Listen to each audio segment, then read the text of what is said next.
Hey Navigators, today we're on the road in downtown Tampa, riding around, seeing the sights like the Tampa Theater. It's a great ride, so let's get on our bikes and go.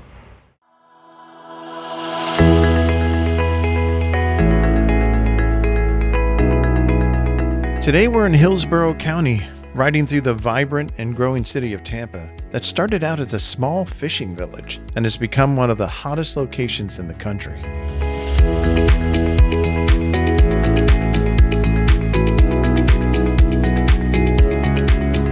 You know, I grew up in the Tampa Bay area, and it is amazing to see what this place has turned into, especially Tampa. It's awesome.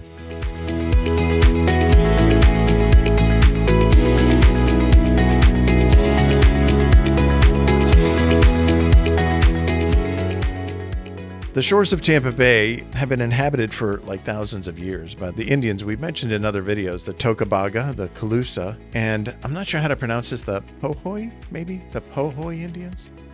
Tampa itself was founded as a military center in the 19th century with the building of Fort Brooke. It was initially just an isolated frontier outpost, but during the Second Seminole War, which we talked about in the Dade City video, because of the scope of that war, the Tampa area was almost abandoned. Fortunately, after the war, a lot of settlers returned. And what's interesting is that this area wasn't always called Tampa. There's been different variations. One is Tanpa, like T-A-N-P-A. And this comes from memoirs of a guy named Hernando de Escalante Fontanada. Maybe, if I got that right. He was a Spanish guy who was held captive by the Calusa Indians for 17 years. And he spent a lot of time in this area, obviously.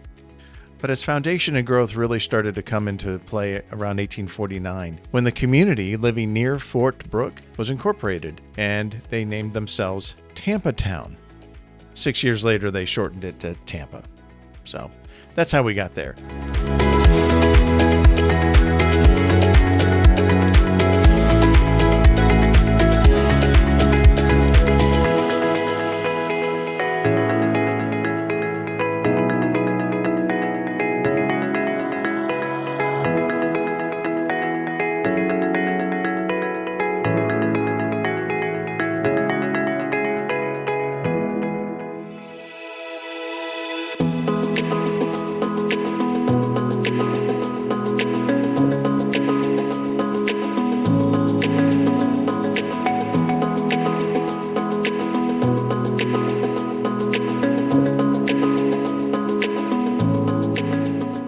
Now here we are coming up to the Tampa Convention Center, and it was opened in 1990 on the shores of the beautiful Hillsborough River. I mean, check out this view.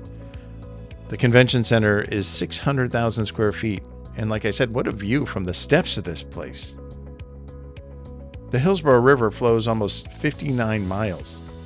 And I didn't know this until researching this. It was actually named in the 18th century after Britain's Earl of Hillsborough, whoever that was. Now, when you're down here, there's the Tampa River Walk, which connects museums and dining spots and landmarks and things like that. And it's a great place to watch like iconic events like the Gasparilla Pirate Festival. And one of the cool things that happened is during COVID, and it was just Tampa Bay area's luck that we were very successful in sports. The Tampa Bay Lightning won 2 Stanley Cups, the Tampa Bay Buccaneers won a Super Bowl, and the Tampa Bay Rays went to the World Series.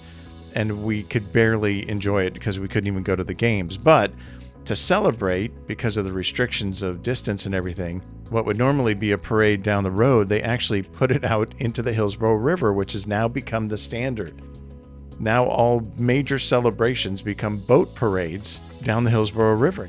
And it's cool because the Stanley Cup was tossed from one boat to the other. Tom Brady threw the Lombardi Trophy from one boat to another. It's so perfectly iconic and representative of the Tampa Bay area.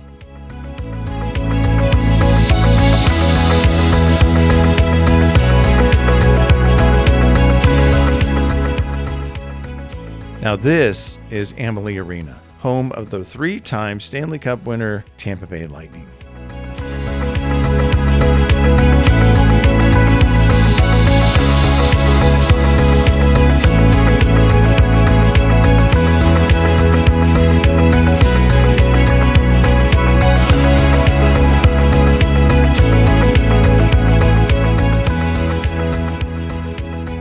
It's also one of the area's prime entertainment venues for concerts and other sporting events and big-time stand-up comics. And that's the thing that I've realized recently, post-COVID, about everyone moving here, is we are now getting the top entertainment options in this area, and a lot of them perform here at Amalie Arena, which when it opened in 1996 was actually called the Ice Palace. And it's a great place because there's not a bad seat in it, especially to watch hockey, and it can hold over 21,000 people.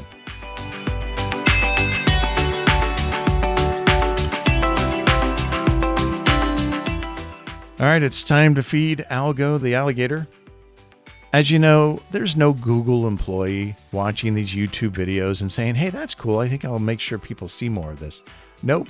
It's a computer just looking for triggers of interaction, whether that's thumbs ups or subscribes or comments or whatever. So my first goal is to reach 100 subscribers as soon as possible. So if that's something you could do, I'd greatly appreciate it. You don't have to, but if you like these videos, like this one in particular, or any of the other videos I've done, the way more people are going to see them is to make the algorithm understand that they're valuable. So click the buttons, write the things, do to feed the algorithm, and let's see what happens. And if you have some place in Florida that you want me to ride through and make a video of, let me know. And if I can, I will.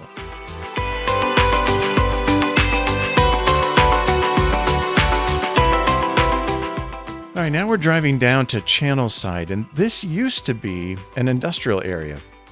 But over the years, it's turned into one of like the prime entertainment spots downtown. And now has luxury condos, which overlook the bay, which is just insane when you've been here as long as I have. It's also, as you can see, home of the port of Tampa, where all the cruise ships stop. All right, here's some stats for you. The population of Tampa is over 400,000 people, and it's big. It's 175 square miles. Now, the demographics are pretty evenly spread out when it comes to age. 22% are under 18, 11% are between 18 and 24, 17% are between 25 and 34. The largest segment is between 35 and 54 at 26%. 11% are between 55 and 64, and 13% are over 65. 89% of Tampa residents are high school grads, and 43% are college graduates. When it comes to racial demographics, 44% are white, 27% are Hispanic, 21% are Black, and 4% are Asian. As you can see on your right, Channelside also has the Florida Aquarium, which is one of the top in the U.S., known in part for its 500,000-gallon ocean tank.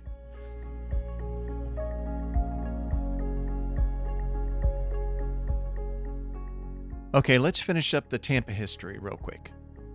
During the Civil War, Florida seceded, along with most of the other southern states, to be part of the Confederate States of America, and Fort Brooke was defended by Confederate troops. In May of 1864, Union troops landed and took Fort Brooke, largely unopposed. They destroyed much of the facilities around the fort and took most of their supplies, except for the cannons, which they tossed into the Hillsborough River, and left this town desolate. During the immediate post-war period, Tampa was poor. It was just an isolated fishing village with about 1,000 residents and not a lot of businesses. Right after that, yellow fever broke out a number of times, causing a lot of the residents to leave. It got down to about 700 people by 1880. In 1883, Fort Brooke was decommissioned, and that severely impacted the local economy. In the mid-1880s, Tampa's fortunes took a turn for the better. In 1883, phosphate was discovered in the southeast area of Tampa, and Henry Plant's railroad, which we talked about Henry Plant in the Plant City video, helped to bring tourists and business.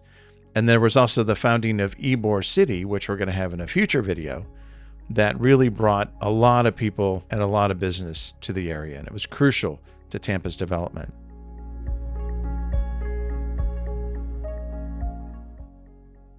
Now, one of the super cool things is this Tampa Electric or TECO streetcar. It runs from Channelside to Ybor City and back. It's cool to go on.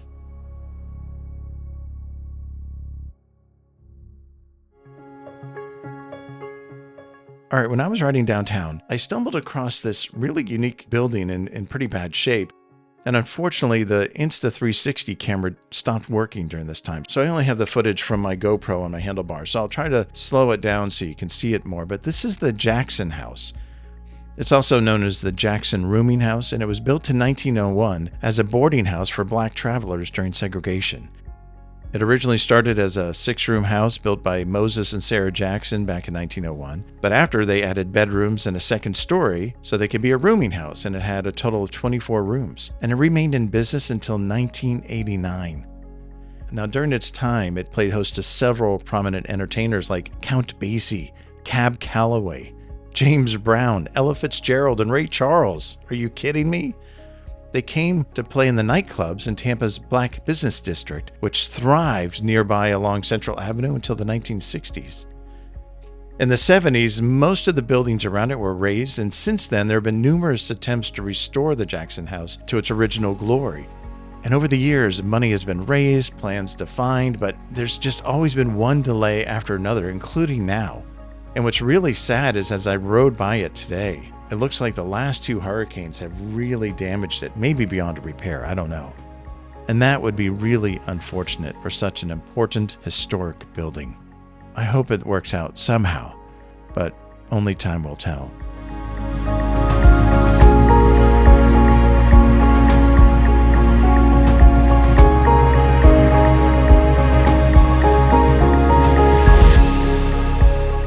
All right, here we are at the Tampa Theater, and it's amazing. In the Lakeland video, we talked about the Polk Theater, and I mentioned that it's similar to the Tampa Theater in design and style, and the Tampa Theater is one of the most amazing places I've ever been to. It was designed by an architect named John Eberson and was built by Paramount Pictures. It opened in 1926 as one of America's most elaborate movie palaces.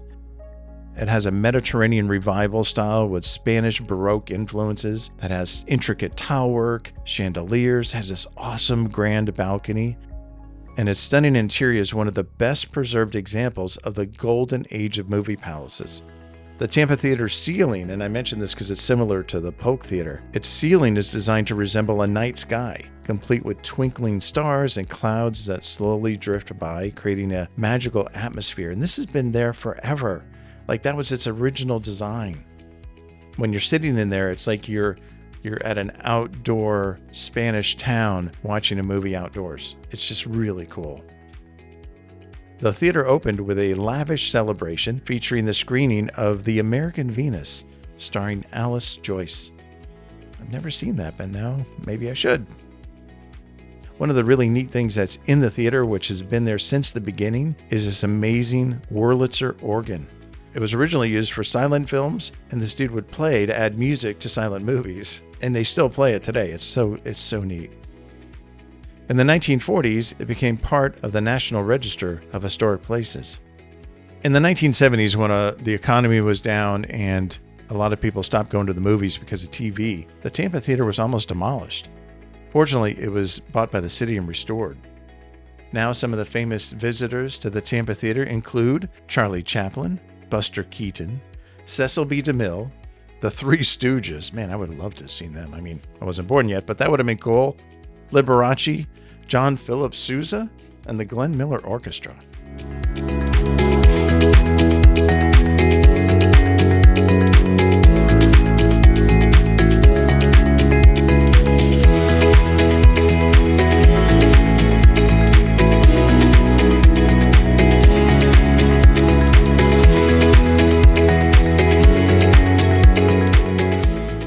All right, listen, I want to thank you so much, as always, for spending your time with me and taking this ride.